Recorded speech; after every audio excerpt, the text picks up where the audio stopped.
মাঠের ধান তো সব কাটা হয়ে গেছে, তো ধানটা চুরি করতে হবে, 1 বছরের ধানটা গুছাতে হবে। চল চল চল চল চল। দাদা এখন যদি আমরা তোর মাথায় করে ধান বয়ে নিয়ে যাই তাহলে আশেপাশে অনেক লোক আছে, দেখে নেবে। তাই আমরা চেন করে ধান চুরি করে নিয়ে যাবো, বুঝতে পারলি? ঠিক আছে ঠিক আছে, চল চল চল চল চল।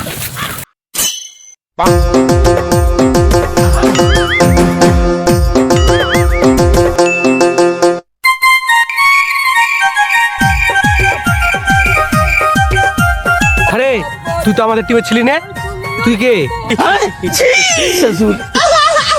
আমাকে চিনতে পারছিস নি? তোরা যে ভুয়ে চুরি করছিস না, সেই ভুয়ের মালিক আমি। ওরে বাবারে, মালিক রে! মালিক ধানে কেমন ছিস দেখছি নুই